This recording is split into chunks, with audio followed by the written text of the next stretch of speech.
Puji Tuhan.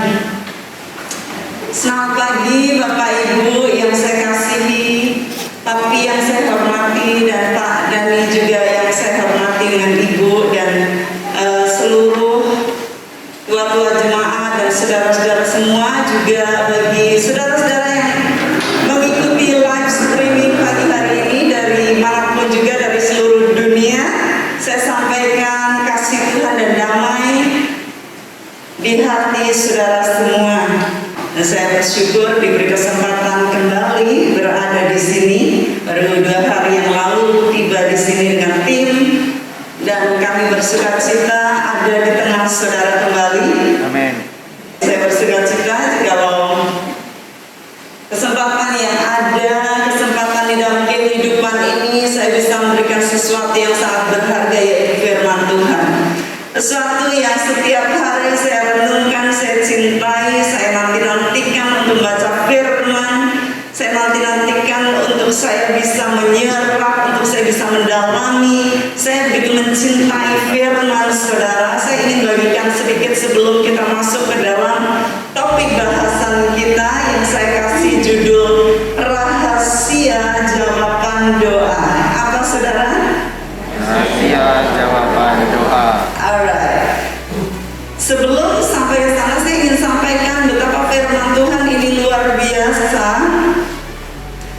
Karena Tuhan mengatakan, kasihilah Tuhan Allahmu dengan segenap hatimu, segenap jiwamu, segenap akal budimu, dan segenap kekuatanmu. Sekarang saya tanya, segenap jiwa dan akal budi itu bedanya apa? Akal budi itu ada di mana? Di jiwa juga. Kenapa Tuhan sampai bilang cintai Tuhan, kasihi Tuhan dengan akal budimu, dengan segenap jiwamu? Wah, sampai double straight. Ya, Dia layak mendapatkan cinta kita, kasih kita, semuanya yang diobok-obok dari hidup kita, semuanya Dia minta agar kita mengasihi Dia. Saya masih belum mengerti kenapa harus jiwa dan akal budi, padahal jiwa, pikiran, perasaan itu ada di akal budi, di jiwa kita. Ya, tetapi Dia berkata, kasihilah sesama manusia seperti dirimu sendiri. Kita tidak diminta mengasihi sesama manusia seperti ini, sebagaimana kita mengasihi Tuhan. Jadi saya titipkan kepada saudara untuk menjadi perenungan yang luar biasa bahwa kita harus mengasihi Tuhan dengan segitunya, seluruhnya, tetapi mengasihi manusia seperti diri kita sendiri. Saudara masih ingat judul firman Tuhan yang tadi saudara sudah serukan? Apa judulnya? Rahasia jawaban doa. Rahasia jawaban doa. Saudara, rupanya Tuhan itu memberikan jalan dan cara agar kita bisa berkomunikasi dengan Dia, agar kita bisa mendengarkan Dia, agar kita bisa mendapatkan jawaban dari Dia. Dan itu jalannya adalah melalui doa. Ya, walaupun banyak anak-anak Tuhan seringkali salah kaprah dengan kata doa dan pengertian doa, tetapi di dalam ketidakpengertiannya, di dalam kekurangan pengertiannya, Tuhan sangat sabar dan pengertian. Ya, apalagi khususnya bagi bayi-bayi yang masih kecil, bayi-bayi rohani yang masih merangkak, ya, yang masih harus disuapin secara rohani. Masih bahasanya itu nggak bahasa yang sangat complicated, sangat sulit, ya. Bayi itu hanya gitu, orang tuanya datang, ada apa, sudah basah pokoknya ganti, ya. Bahasanya itu cuma tetapi itu menjawab semua apa yang dia inginkan.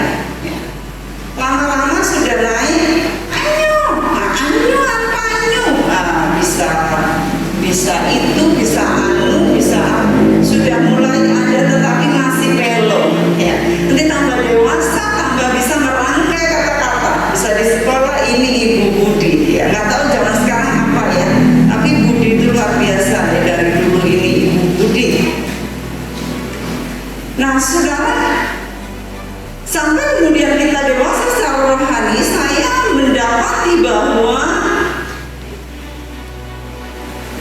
semakin kita dewasa, semakin Tuhan minta agar kita berjalan dalam iman, agar kita mulai tidak hanya oleh, tetapi kita menggunakan nilai tukar. Ya, kalau anak kecil, Papa minta itu. Wah, ternyata zaman dulu itu udah touchscreen, saudara. Itu langsung dikasih bapaknya. Ya, katanya rumah makan Padang itu touchscreen pertama di dunia. Ya, itu saya mau itu langsung dikeluarkan di layar. Ya. Itu touchscreen. Nah, sentuh layar touchscreen itu ya Bapak Ibu. Anak-anak masih itu dibeliin sepatu.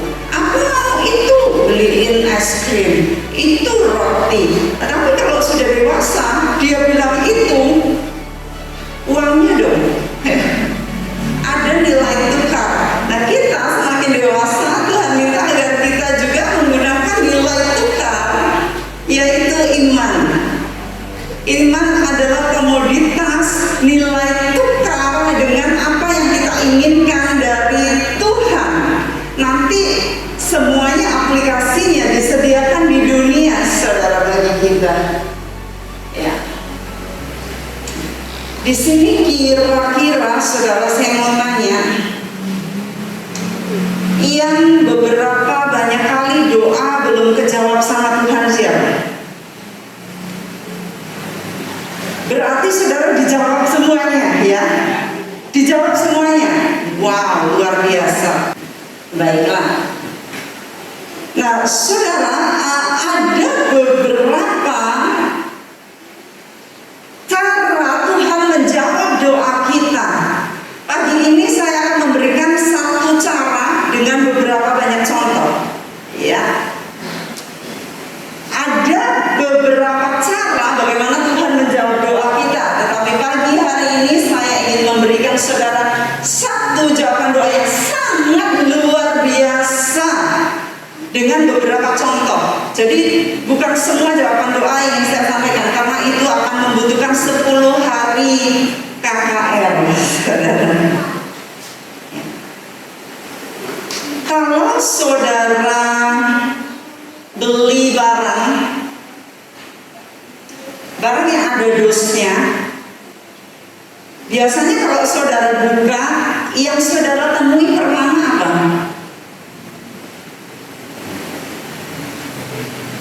Ini saya nggak dengar karena saudara pakai masker atau saudara belum jawab. Nah, sekarang ini zaman ini tuh bingung ya.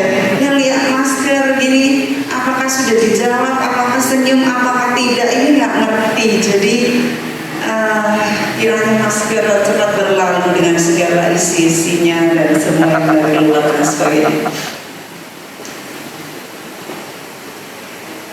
Kalau saudara buka dos, itu yang saudara temui apanya dulu, saudara? Manual, ya.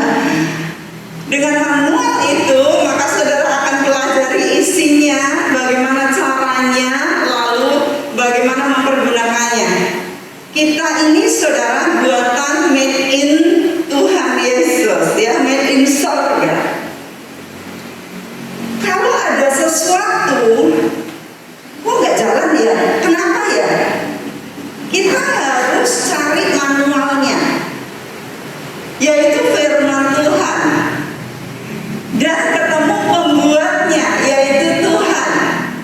Tetapi seringkali kalau ada kerusakan di bodi kita ini, saudara, kita nyari siapa? Kita nyari Dokter. Oh, jawabnya kur ya. Nyari dokter. Apakah dokter itu manual kita? Bukan. Bukan ternyata, saudara. Kenapa kita cari dokter? Karena kita pikir dokter tahu segalanya. Dokter tidak tahu segalanya, saudara. Dokter tahu sebagian saja dengan dia memprediksi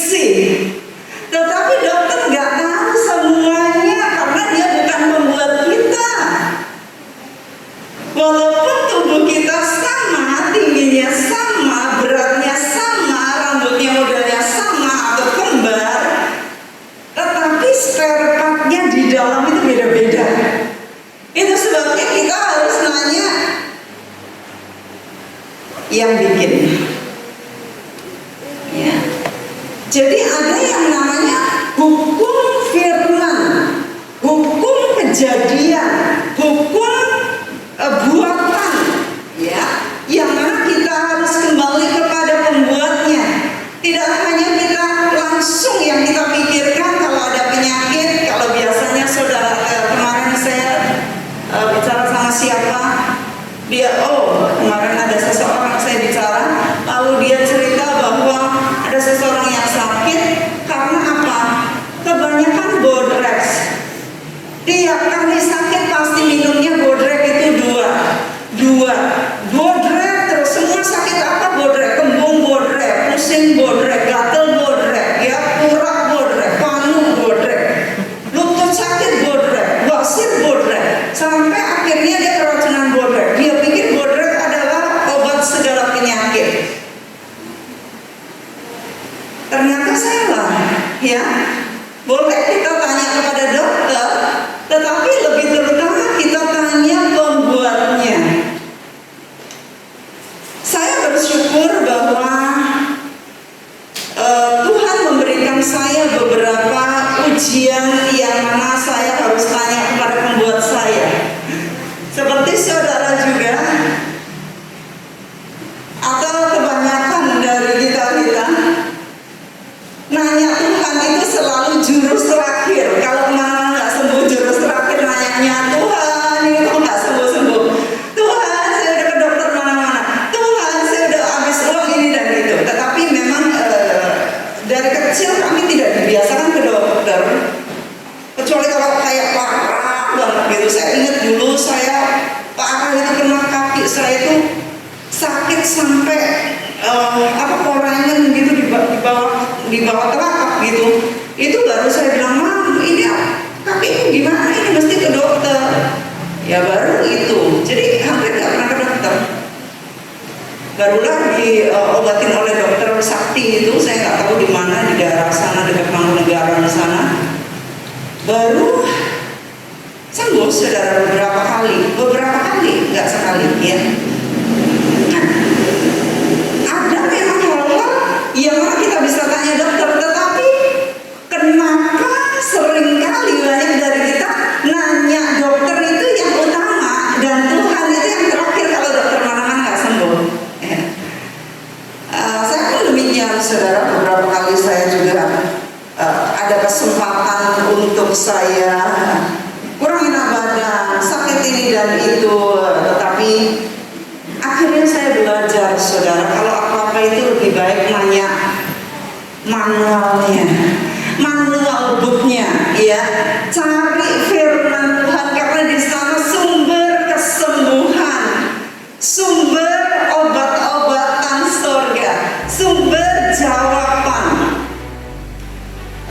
Kali ini saya ingin memberikan kepada saudara firman yang sangat-sangat amat luar biasa. Pertama, ini adalah landasan dari apa yang ingin ayat-ayat berikutnya yang nanti akan sedikit panjang, saudara, karena ini manual ya. Jadi kita saudara harus cinta firman, cinta Tuhan dengan apa tadi? Segenap hati, dan jiwa, dan akal budi, dan kekuatan. very good. Mari kita baca Lukas 1 ayat 8 dan seterusnya. Sudah siap ya? Mari kita baca bergantian. Saya akan baca ayat ini, kemudian saudara baca selanjutnya sampai saya bilang stop ya. Lukas 1 ayat 8 dan seterusnya. Pada suatu kali waktu tiba giliran rombongannya, Zakaria melakukan tugas keimaman di hadapan Tuhan. Sebab ketika diundi sebagaimana lazimnya untuk menentukan imam yang bertugas, dialah yang ditunjuk untuk masuk ke dalam yang suci dan membakar ukupan di situ. Sementara itu seluruh umat berkumpul di luar dan sembahyang. Waktu itu adalah waktu pembakaran ukupan. Maka tambalah kepada Zakaria seorang malaikat Tuhan berdiri di sebelah kanan mezbah pembakaran ukupan. Melihat hal itu ia terkejut dan menjadi takut. Tetapi malaikat itu berkata kepadanya,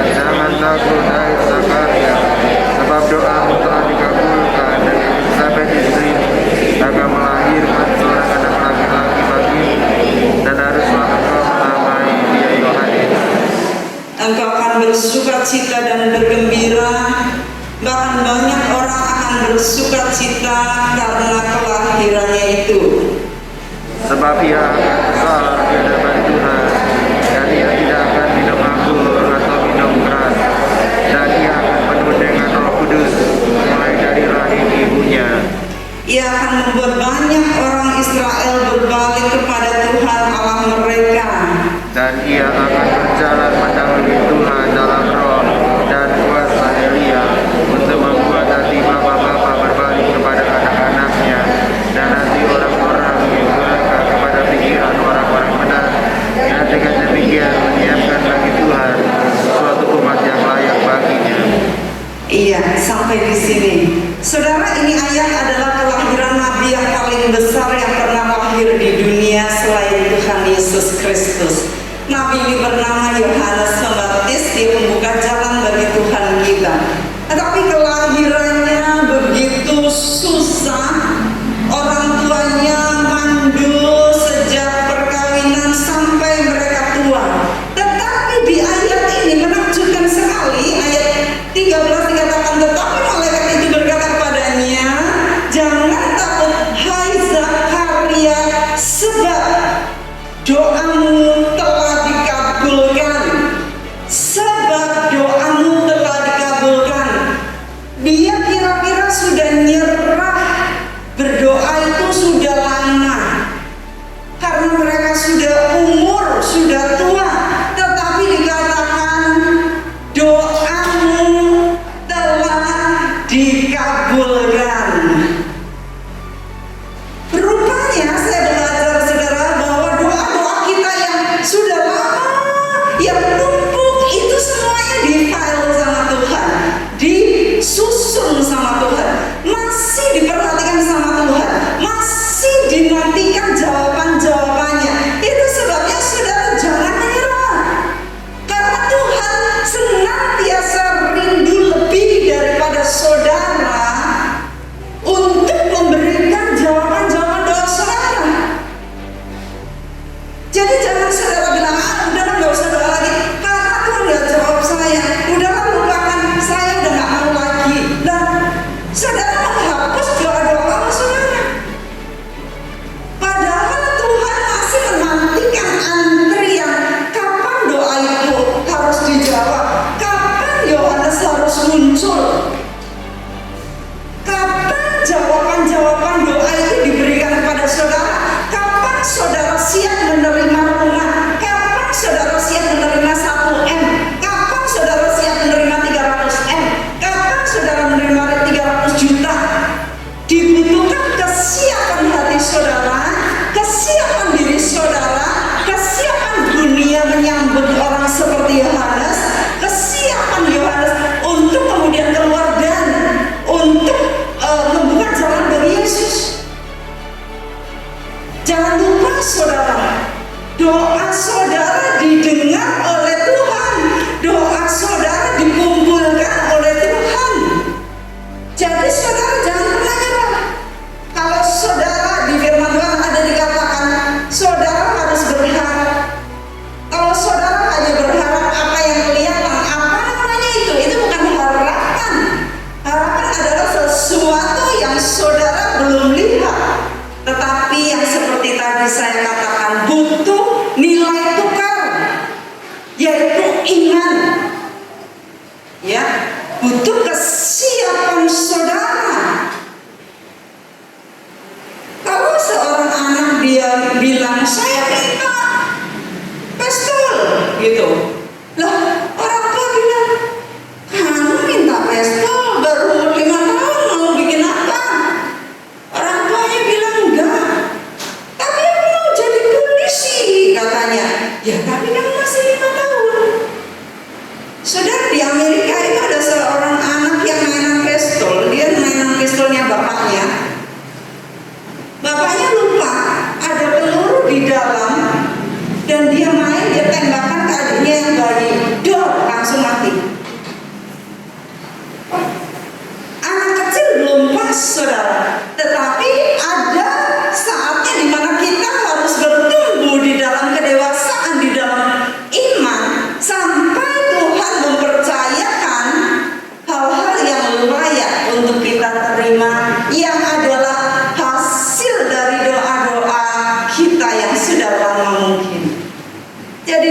dikatakan doamu telah dikabulkan.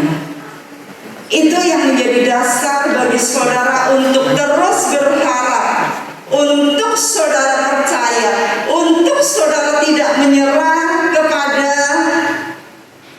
masalah saudara, kepada kerinduan saudara, kepada doa-doa saudara, ya. Itu dasar yang ingin saya sampaikan. Saudara pegang kuat-kuat. Mereka sudah uzur, sudah tua, sudah mati haid, bahkan mandul, saudara. Jadi yang nampaknya sama sekali tidak mungkin, ya, itu pun Tuhan bisa jawab. Jangan batasin Tuhan. Kita seringkali mengukur diri kita. Oh ya wis lah, kalau gini ya memang aku sok Islam. Memang rumahku ning gone ngisor kali kejepit. Jadi Islam mungkin lah aku keluar negeri. Gak mungkin lah aku iso dadi wong. Tetapi saudara lihat, yang sangat mustahil mandul ditutup, saudara. Siapa yang bikin spare partnya? Siapa yang bisa buka spare part yang ditutup? Yang bikin siapa? Tuhan. Dia yang bikin Tuhan. Lalu dia juga yang bisa buka. Jadi gak ada yang mustahil buat orang yang percaya. Amin. Puji Tuhan. Saudara, saya rindu saudara tangkap firman ini baik-baik pagi hari ini, karena saudara harus mendapatkan semua jawaban doa-doa saudara yang berkenan kepada Tuhan. Amin. Ya. Lalu saya ingat bahwa seseorang harus berdoa dengan kesungguhan, terus menerus, berulang-ulang sampai dia mendapatkannya. Saya ingat kisahnya Tante Leongsin, saudara. Di sini yang masih menangi Tante Leongsin siapa? Iya, nggak tahu Tante Leongsin, namanya Tante Leongsin siapa? Coba angkat anak-anak muda. Tante Leongsin 1, 2, 3. Aduh, kamu kemana aja? Belum lahir ya? Belum lahir mungkin ya. Tante Leongsin ini pahlawan yang luar biasa di tempat ini. Bahkan dari gereja di Nonton dulu, ya, sampai di sini. Saya ikut kur sama beliau dari sejak saya masih imut sampai saya pergi keluar dari tempat ini. Tante Leongsin masih setia. Saya balik dari luar negeri, saya lihat lagi Tante Leongsin masih nyanyi lagi. Kemudian satu kali Tante Leongsin ada ikut departemen perempuan itu, yang kami jadi ketuanya yang di Kaliurang itu, ya. Nah, saya diminta jadi pembicara di sana, departemen wanita perempuan seluruh Indonesia kumpul di Kaliurang. Saya jadi pembicaranya waktu itu. Kemudian di sana pas ada Tante Leongsin, saya deketin Tante Leongsin. Tante, gimana kabarnya? Aduh, kalau saya ketemu beliau, saya peluk, saya cium, saya suka ternyum sampai nangis gitu ya. Gimana kabarnya Tante? Baik. Terus dia mulai cerita. Saya nggak tahu gimana, dari mana awalnya. Kemudian dia cerita yang ingin saya sampaikan yang luar biasa. Dia berkata begini, dulu itu ya saya tuh perut saya kok makin lama makin gede. Dia bilang gitu. Nggak tahu saudara, nanti saya tanya yang tahu kisah ini siapa ya. Mungkin dari semua yang tahu Tante Leongsin mungkin segelintir yang tahu kisah ini. Perut saya makin lama makin gede. Ya saya pikir kenapa? Saya udah umur kok, anak-anak saya udah gede-gede, 5 ya. Saya hafal namanya semua. Cipek Swan, Yong Han, Cipek Swan, Cian, Peklang, Peklin, sampai hafal semua. Lalu makin besar, periksa ke dokter. Dokter bilang katanya tumor, harus dioperasi. Ah, terus gimana? Tante operasi? Enggak, saya punya uang kok, katanya. Enggak mau. Wes, saya pulang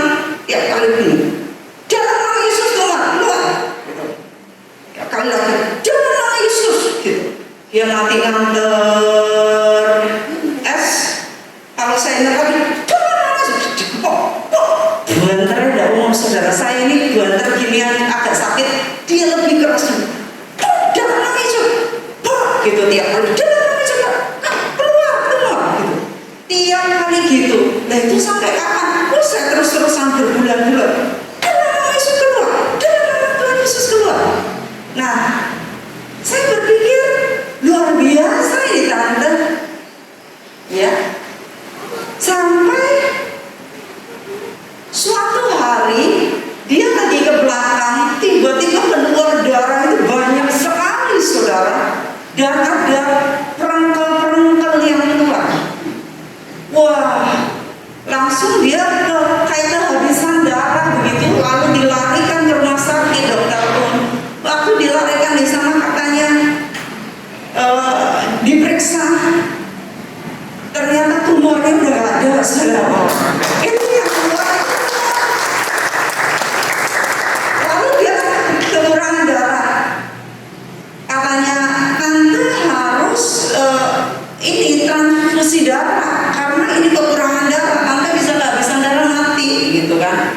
Nah saya cari di mana, ya waktu bilang cari di mana, tiba-tiba itu di luar itu ada satpam sama tukang beca apa bilang saya mau jadi donor darahnya ibu itu.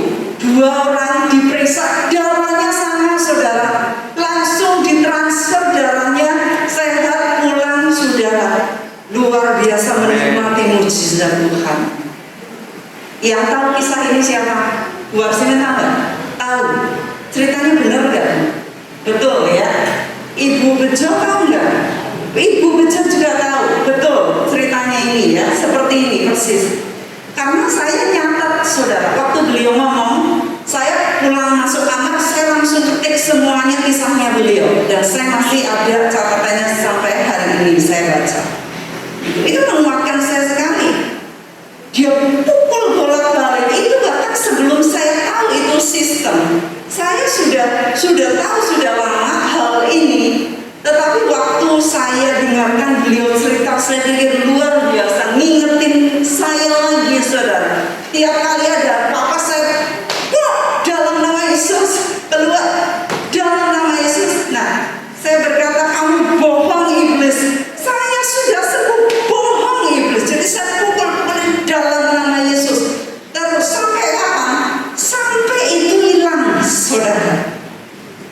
Percaya bahwa Tuhan telah mendengar doamu, ya. Tetapi nunggu, misalnya saudara ini lagi diproses setengah, tiba-tiba saudara bilang, wah nggak manjur ini, udah aku tahu dokter aja. Prosesnya baru di tengah saudara. Ada seorang hamba Tuhan bernama Mahesh Chabda, orang India. Ya. Dia kalau mengadakan KKR itu di lapangan puluhan ratusan ribu orang itu datang. Kemudian dia tiap hari itu nyembuhin orang sakit, doakan orang sakit sembuh. Satu hari ada seorang ibu yang buta dituntun sama cucunya, duduk di depan, minta didoakan, minta agar melek matanya.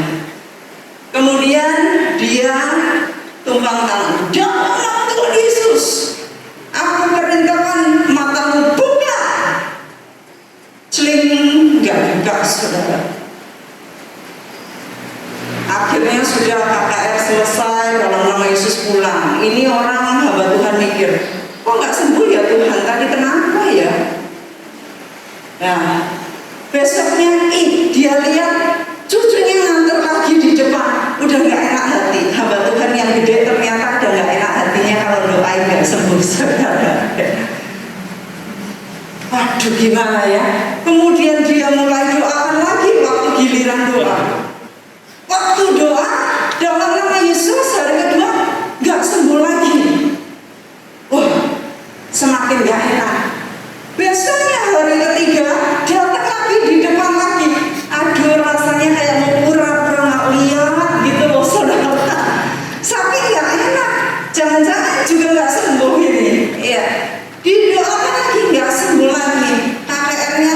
hari sampai hari ke-6, hari ke-7 masih duduk di depan lagi. Nah, ini kok ibu ini percaya ya? Didoain, kok nggak sembuh. Hari ke-7 waktu didoakan, nama Yesus terbuka. Tiba-tiba matanya bisa melek. Dia senang, dia gila, loncat-loncat. Ya ini hamba Tuhan juga senang. Tapi dia bingung. Loh, kenapa harus hari ke-7? Pulang masuk kamar nanya Tuhan, kenapa Tuhan? Nggak di hari pertama atau hari kedua atau ketiga? Paling tidak, kenapa harus molor mundur sampai hari ke-7? Dia nanya terus sama Tuhan. Saudara, kalau Tuhan belum ngasih jawaban, kejar terus.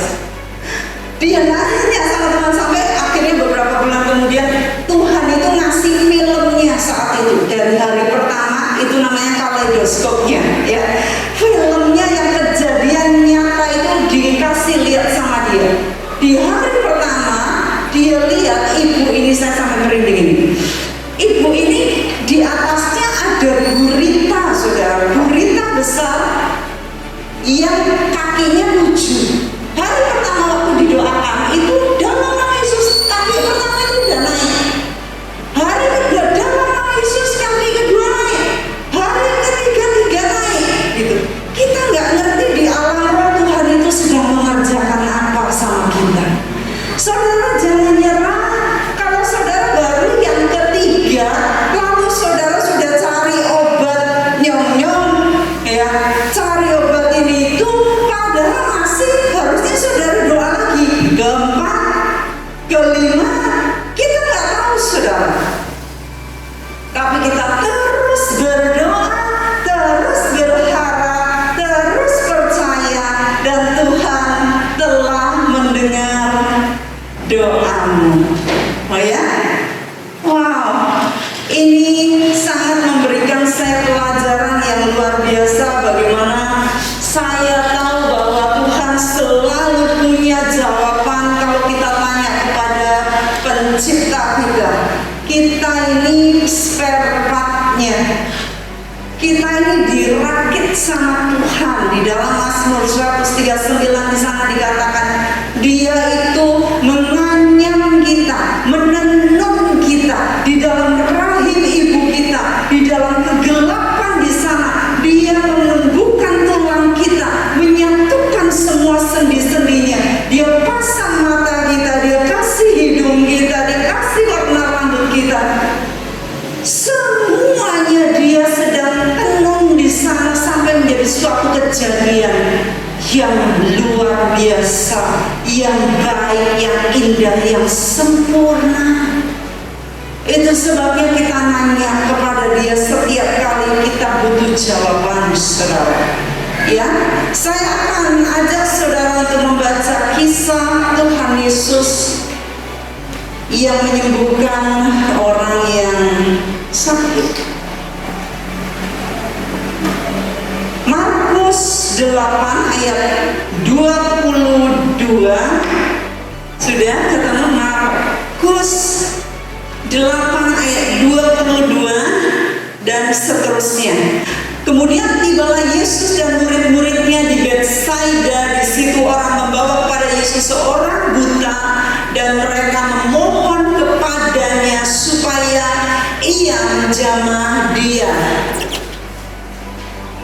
Yesus memegang tangan orang buta itu dan membawa dia keluar kampung, lalu ia meludahi mata orang itu. Caranya Tuhan buat orang yang buta ini diludahi. Itu. Saya dulu pernah bertemu dengan hamba Tuhan yang punya uratan ludah, saudara. Serius. Ya, dia ludahnya itu bisa nyembuhin. Jadi saya waktu itu pas ada penyakit kulit di wajah saya nggak bisa, sulit sekali hilang begitu ya. Saya cari obat apapun namanya, ribatin apa, saya cari seluruh dunia nggak ketemu, saudara. Sampai akhirnya saya ketemu hamba Tuhan ini. Saya bilang, wow, Om, tolong Om. Dia bilang, oh jangan, dia nggak enak sama saya.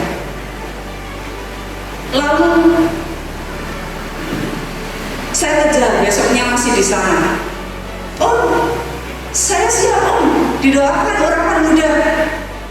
Dia ganti topik. Loh, saya bilang kenapa ini? Katanya orang muda. Biasanya itu ludahnya itu di kaki gitu loh, saudara, yang habis basah aspal gitu, itu diludah cuk, ludah besoknya kering sembuh, saudara. Ini kali di wajah dia bingung kali, saya sih nggak bingung, saya diludah cuk, ludah muka saya rela, saya siap, saudara, karena saya sudah siap mau sembuh. Berapa ludah sampai hari terakhir sebelum saya ke airport, saya gandoli, tolong doakan saya dulu Om. Dia bilang baiklah karena kamu maksa. Akhirnya dia cuk di tangan, lalu dia oleskan. Lumayan saudara, penuh sini. Haleluya, master. Haleluya. Tak iman-iman loh saudara. Sampai rumah, pesawat terbang sampai rumah, biar tersep betul-betul. Dan terus sembuh. Oh puji Tuhan. Nah ini Yesus di sini, ia meludahi mata orang itu dan meletakkan tangannya atasnya dan bertanya, sudahkah kau lihat sesuatu?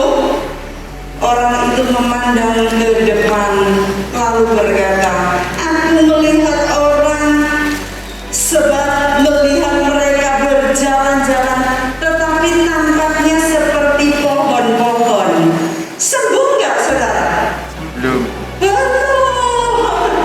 Masih setengah mateng ini saudara. Rupanya Tuhan Yesus doa pertama pun gak dijawab.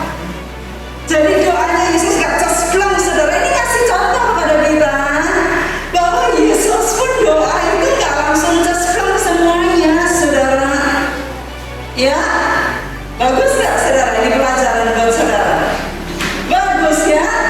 Kita punya contoh Tuhan Yesus, rupanya doa gak langsung abrakadabra, bisa lalu dosa lalu surit belum langsung. Ternyata enggak saudara. Ternyata di bawahnya dikatakan Yesus meletakkan apa? Meletakkan apa? Meletakkan? Bentar toh. Meletakkan apa? Tangannya ke atas. Meletakkan lagi tangannya pada mata orang. Yesus meletakkan apa? Tangannya. Saudara ini nggak bisa baca bahasa Indonesia itu gimana? Meletakkan lagi, saudara ya. Meletakkan lagi itu ada laginya, jangan lupa. Lagi. Dia meletakkan lagi berarti yang pertama belum terjadi. Ada yang kedua. Waktu saya baca ini saya bilang yes, Tuhan Yesus pun pernah nggak langsung nyembuhin instan.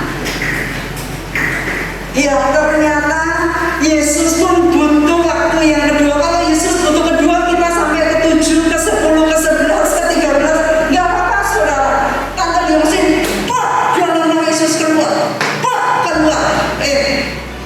Itu luar biasa. Saya pernah saudara sakit lutut saya. Lutut kalau saya habis doa berlutut atau silo, kalau mau naik itu nak kerengket ke mbak.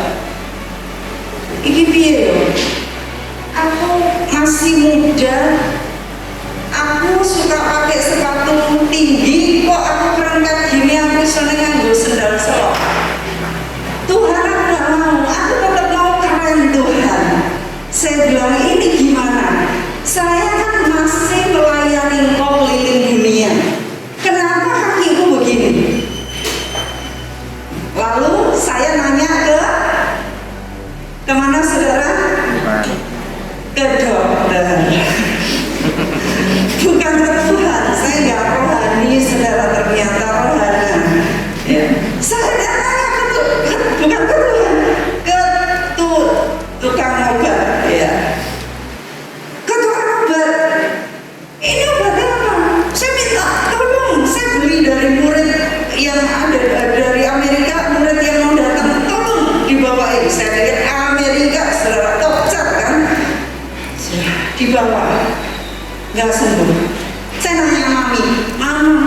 sakit gini ya mami. Oh gampang, wah dokter nih mami punya obat. Iya mami, itu loh, sapi itu dikukus terus airnya nanti buat minum. Wah, saya akhirnya bikin sapi dicacah ya, lalu dikukus di apa namanya mangkok gitu, airnya diminum. Berapa lama teman? Iki larang itu tuntai man, nggak sembuh saudara. Waduh gimana? Cari obat lagi sampai akhirnya nggak sembuh. Saya bilang saya mau ke Malaysia ke Penang. Di sana ada rumah sakit terkenal.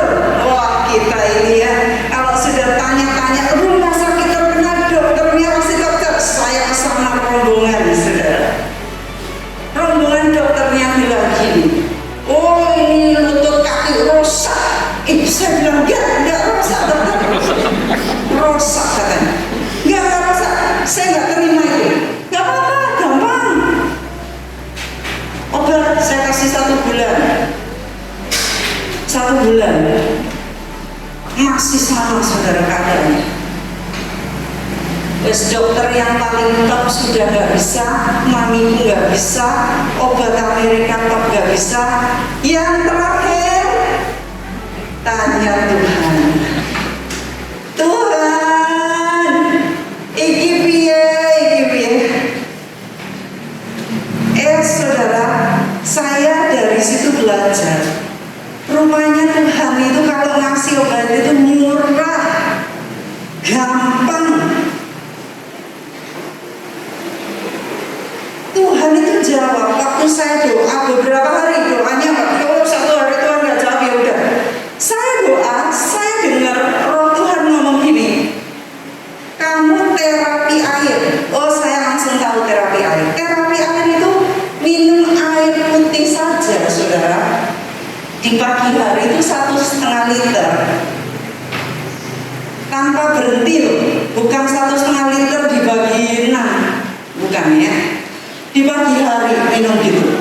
Wah saya coba minum 1,5 liter enggak kuat saudara, kuatnya 1 liter aja sampai bersesek naik ke sini. Ayo. Hari pertama saya belum, wah udah sampai sini. Hari kedua saya pengen cepat gitu, karena nggak enak ternyata minum air putih 1 liter saudara, langsung paling berhenti itu 3 detik untuk nafas, sembuh lagi ya. Saya minum belum, pengen cepat, muntah semua tiba-tiba. Saya ulangi lagi. Berapa lama Tuhan? Saya nggak dikasih waktu, cuma Tuhan bilang terapi air. Jadi saya harus ngikutin caranya Tuhan. Waktunya nanti Dia yang kasih tanda sendiri kesembuhan. Ya. Saya minum terus tiap hari, tiap pagi minum sampai bulan yang kedua, saudara, 2 bulan. Tiba-tiba lumayan sudah 85% itu saya sembuh kaki saya. Masih ada nggak enak sih, tapi tinggal 15%. Tahu kan saudara ya, kalau saya sakitnya segini udah sembuh saudara. Tinggal kerasa nggak enak sithik ya segini. Ini basa Jawane sakilan, enak banget ya, sakilan. Nah, ini buat yang YouTuber sama saudara nggak ngerti, jadi bahasa Jawa enaknya sakilan. Kemarin papi lihat mobil, papi bilang, wah memang ini mobilnya kemoto. Wah, saya ngomongnya bahasa Jawa enak banget ya, kemoto. Kemoto itu kalau orang kemoto masuk mata, kemoto, tetapi artinya beda. Sampai mana tadi kemoto? Ya 15%. Saya terusin lagi sampai 3 bulan saudara. Penyakit itu lenyap. Ini spare part Tuhan yang tahu. Sakit dengkul saya belum sakit dengkul saudara kalau saudara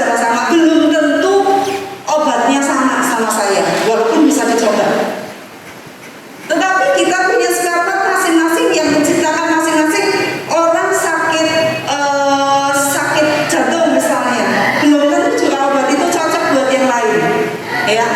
Tetapi masing-masing spare part harus tanya penciptanya. Nah, dari situ saudara, maaf lagi saya kayak sambutan bro sekali.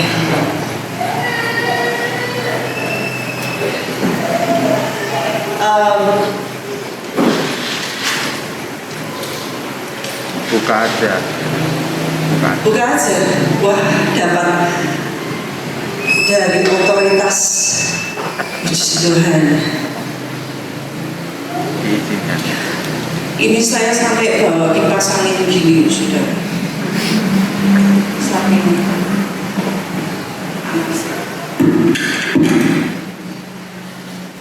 Saya Natal kita foto.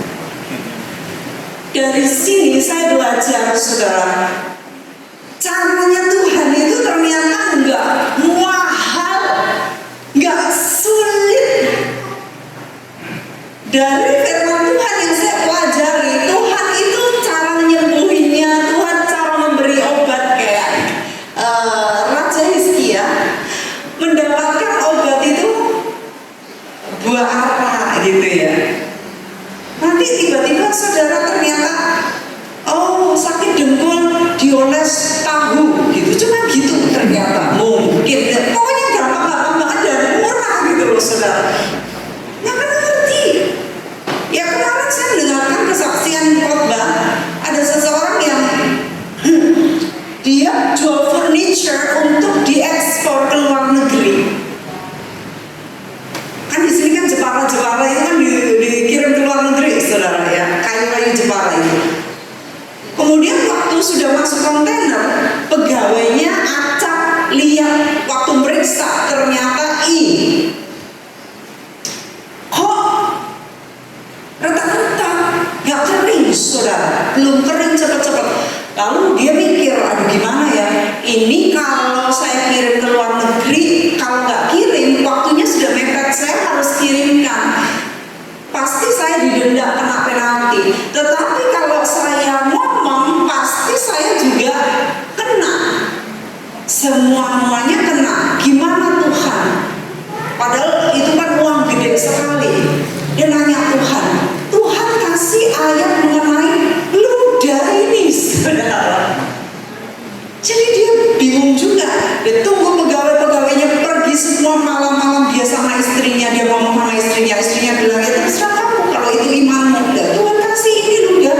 Jadi dia masuk ke kontainer, dia ludah. Cuk. Dalam nama Yesus. Nanti kalau pegawainya lihat kan dikira rada sinting kan saudara ya. Jadi sudah cuk dalam nama Yesus ditutup lagi kontainer kirim. Deg-degan, iman itu ada deg-degannya.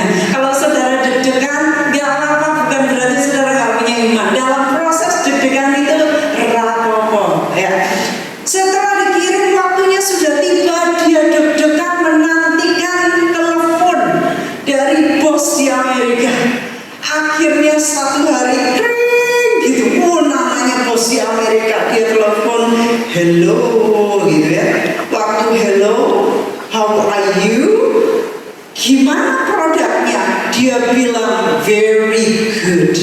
Katanya cuk gitu ya. Jadi saudara, kalau beras saudara ono tumone jangan langsung mbok idoni ya saudara. Enggak harus begitu. Saudara nanya Tuhan, obatnya apa Tuhan? Dulu saya pernah saudara waktu di Korea, kompor saya gasnya habis, enggak tak idoni, enggak. Tetapi saya nanya Tuhan, dan itu ada di buku semuanya, ya. Kemudian Tuhan kasih perpanjangan. Gas itu 4 bulan habis. Gas yang biasa dipakai itu saudara yang segini, berapa meter mungkin ya, atau 45 cm itu waktu saya pakai tiap hari untuk panasin air, karena di sana itu nggak ada air panas, saya harus godok air untuk mandi, dan kemudian tiap hari saya masak. kadang masakin temen. Kalau ibu-ibu di sini biasanya itu berapa lama Bu? 3 bulan bisa? Berapa? Karena agak kecil bulan itu 3 kilo itu 3 kilo tahu. Bukan 3 kilo Bu, yang lebih tinggi. Tidak pernah pakai. Tidak pernah pakai. Yang pernah pakai di sini siapa? Yang lebih tinggi. Kalau yang 3 itu berapa kilo ya? Dibagi aja. Berapa? Kilo sama 12. 12 kilo. Itu ada yang pernah pakai 12 kilo berapa lama? Oh di rumah aja, di rumah. 12 kilo sama 3 kilo. Maksudnya berapa lama biasa pemakaian umum?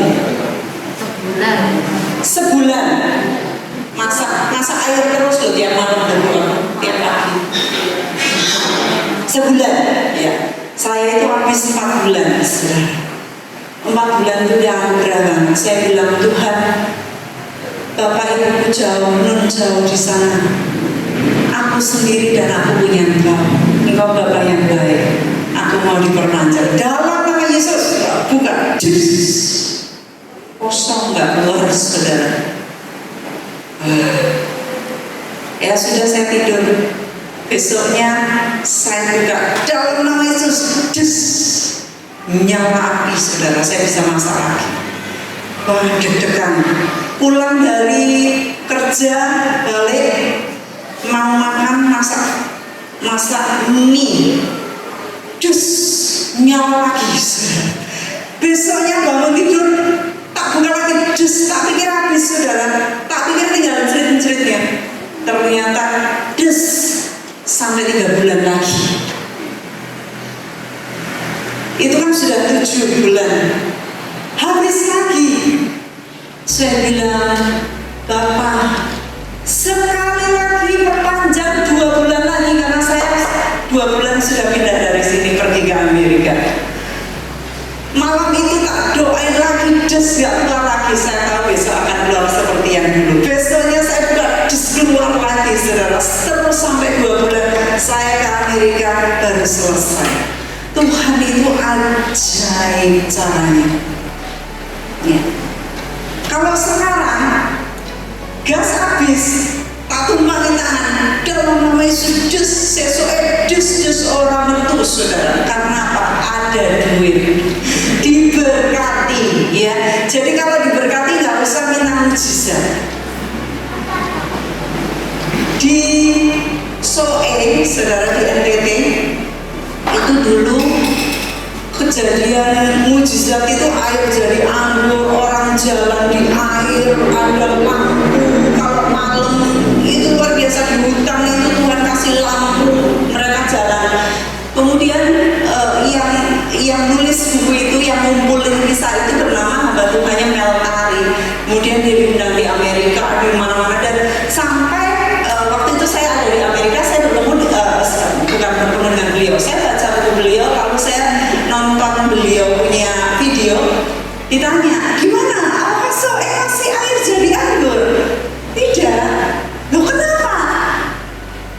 Ya kan sudah ada jus anggur, katanya. Lalu orang masih jalan di air, di atas air gitu untuk nyebrang gitu? Enggak. Kenapa? Sudah dibangun jembatan. Di Wetan Kali sudah dibangun jembatan belum ya? Belum, masih gedek. Kapan saya bisa ke sana kapan? Kapan aja? Saya diterke ya Pak ya. Pas Mbak rombongan, pengen nostalgia. Numpak gedek.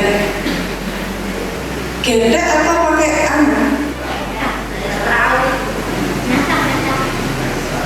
apa namanya? Perahu. Perahu. Apa sak Sesek. Dulu itu bayarnya 100 perak ya buat sini. Zaman saya. Sekarang bayar berapa? 1.000. 2.000. Berapa kali lipat ya Bang? 100 sekarang 2.000, berarti aku umur piro? Oh puji Tuhan. Kita baca lagi, saya cerita saking senang cerita sampai lupa ayat. Oke, kita baca lagi. Haleluya. Nanti dulu saudara ya. Orang gila di Gadara, Markus 5 ayat 1 dan seterusnya. Saya singkat kisahnya. Saudara tahu kisah ini, Yesus datang ke Gadara langsung disambut dengan orang gila, ya, orang yang kerasukan siang malam dia berkeliaran di pekuburan, di bukit-bukit sambil teriak-teriak dia pukulin dirinya dengan batu. Kemudian dia lihat Yesus dari jauh, dia langsung tersungkur, dia berkata, kenapa apa urusanmu dengan aku, katanya. Hai Yesus, anak Allah yang maha tinggi, demi Allah jangan siksa aku, katanya. Karena sebelumnya Yesus mengatakan kepadanya, hai engkau roh jahat, keluar dari orang ini. Jadi Yesus sebelumnya ngomong, hai orang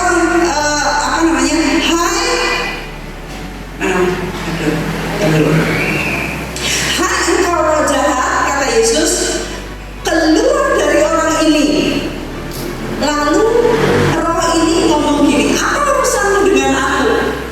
Jadi waktu Yesus ngusir, rohnya keluar gak? Gak keluar, saudara. Karena dia masih bisa jawab. Saudara baca baik-baik. Iya. Itu ayat 5 sampai 7, pasal 5, 7 sampai 8 itu. Jadi roh itu berteriak. Jadi ayatnya ini dibalik. Harusnya ayat ini, kalau saya nulis ya, di atas. Sebelumnya Yesus berkata, hai engkau roh jahat, keluar dari orang ini. Terus dia bilang, apa urusanmu dengan aku, katanya. Jadi dia gak mau keluar nih. Baru di bawahnya Yesus nanya, loh, kau ini siapa tuh? Siapa namamu? Ternyata saya belajar, kalau nggak mau dikeluarin, kita juga masih bisa nanya, siapa sih kamu? Saya pernah, saudara, melepaskan begitu banyak orang, dan orang ini yang kerasukan ada roh-rohnya ini nggak mau keluar. Dia bilang, enggak, gitu. Saya bilang, keluarkan, enggak mau.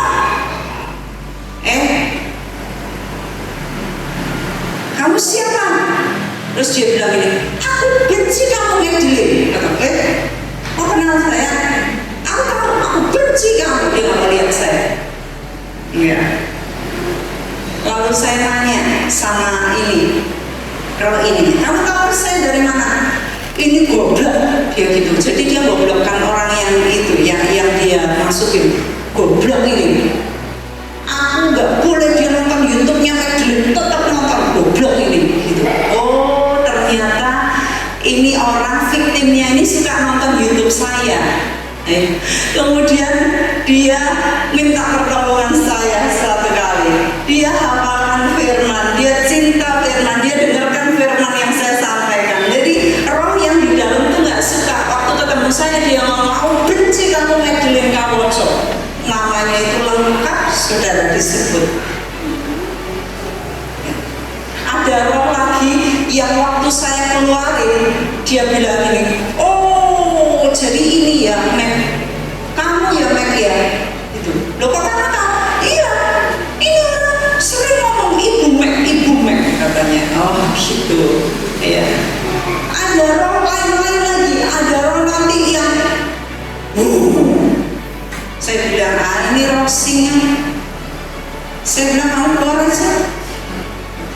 Ada yang kalau saya lepasin itu bisa merembet di pinggir, saudara, gini-gini. Pinggir sampai sana, lubang itu sampai gini-gini. Roh apa, saudara? Iya. Ada yang, gitu, roh apa? Jadi macam-macam. Kalau nggak mau dikeluarin, kita sebut namanya. Ini nggak mau dikeluarin karena banyak, saudara. Ya. Dulu saya pernah ngeluarin seseorang yang pergi ke area yang lain, dan di situ tuh rohnya banyak, saudara. Roh-rohnya itu setelah saya keluarkan, mereka bilang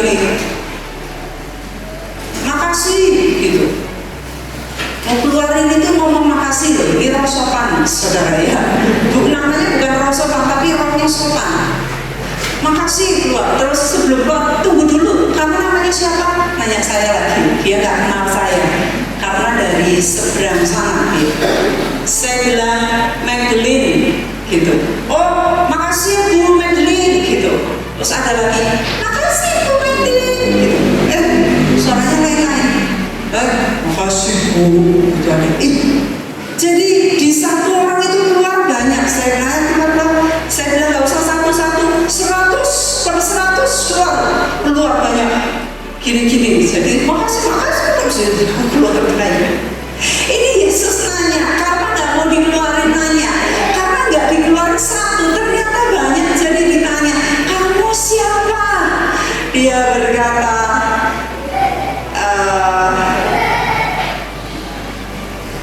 nama Legion karena kami banyak. Ya, baru di situ dikeluarkan. Nah dari sini saudara, saya hanya ingin menyampaikan kepada saudara bahwa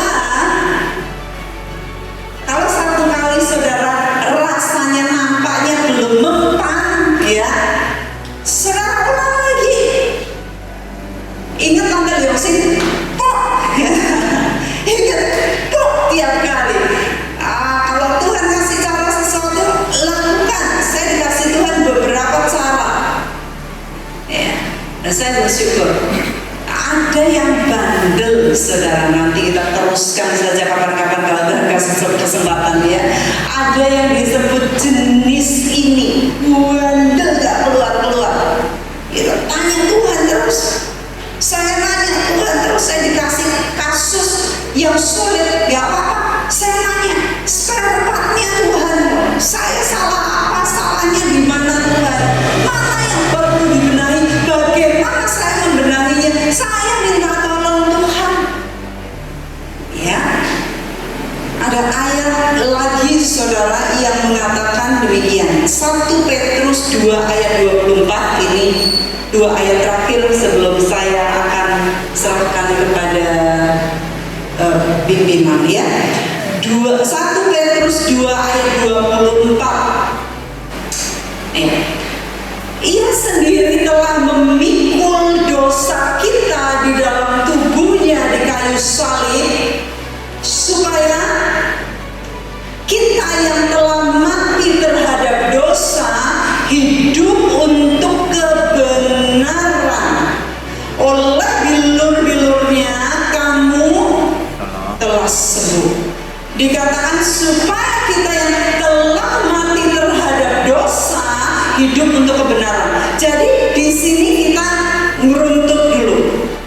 Kamu telah sembuh. Telah sembuh asal di sini dikatakan kamu yang hidup dosa, yang telah mati dalam dosa, kamu hidup untuk kebenaran, maka kamu akan sembuh. Jadi banyak orang yang minta doa, saya minta mereka ngakuin dosanya. Dosa yang di tempat tersembunyi, sekalipun kamu ngaku sama saya sebagai hamba Tuhan, wakil Tuhan, Tuhan akan sembuhkan asal kamu ngaku dosa kamu. Banyak saudara yang malu-malu gak mau ngaku. Kedeteksi, saya lihat kamu dengan ini, saya lihat kamu lakukan ini, saya bisa kelihatan di alam itu kalau Tuhan bukain, ya. Tidak semua begitu, tetapi Tuhan mau supaya orang-orang disembuhkan, gak perlu nyimpen dosa karena kita semuanya telanjang di hadapan Tuhan, gak ada satupun yang tersembunyi. 1 ayat lagi, 1 Petrus,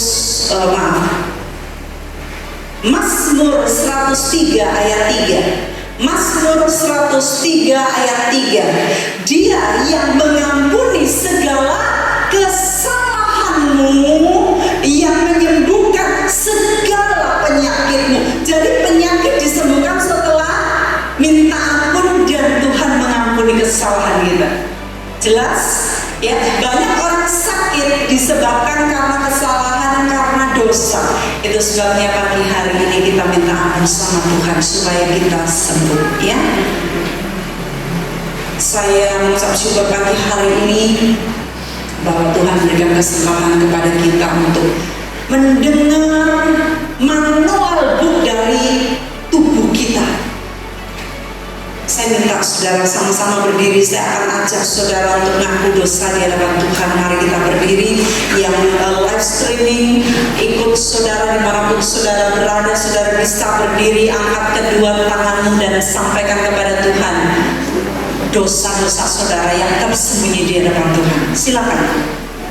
Haleluya. Tuhan, Kau mendengar dosa-dosa mereka, permintaan ampun atas dosa-dosa mereka, yang ingat maupun yang tidak ingat. Yang ingat sampaikan kepada Tuhan, yang tidak ingat keduk semuanya. Roh Kudus ingatkan kepada mereka agar mereka bisa mengingat dan bisa mengakui dosa-dosa mereka di hadapan Tuhan, agar mereka disembuhkan. Karena firman Tuhan mengatakan bahwa Dia mengampuni segala kesalahan kami dan menyembuhkan segala penyakit kami. Dia yang mengampuni segala kesalahan pagi hari ini, Dia juga yang menyembuhkan segala penyakitmu. Oleh bilur-bilurnya kamu telah disembuhkan, supaya engkau yang telah mati terhadap dosa sekarang hidup di dalam kebenaran.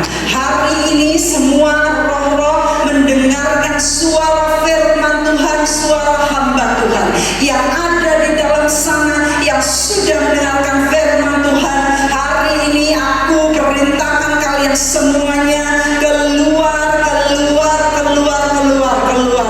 Aku kirimkan sekarang kasih damai, kesembuhan dari Bapa di surga, keselamatan, kebaikan kepada semua orang-orang yang mendengarkan firman Tuhan pagi, siang, sore, malam hari ini dimanapun saudara-saudara berada. Tuhan Yesus mengasihi saudara. Dia telah mendengar doamu, doa yang tersusun tertumpuk jauh. Tuhan telah menjawabnya, dan Tuhan akan memberikan apa yang diinginkan oleh engkau di dalam nama Tuhan Yesus. Aku patri, aku segel firman ini. Tidak ada satupun firman ini yang keluar dengan sia-sia, tetapi yang akan melaksanakan kehendaknya sesuai dengan apa yang disuruhnya. Dan aku menyuruh engkau firman menyembuhkan semua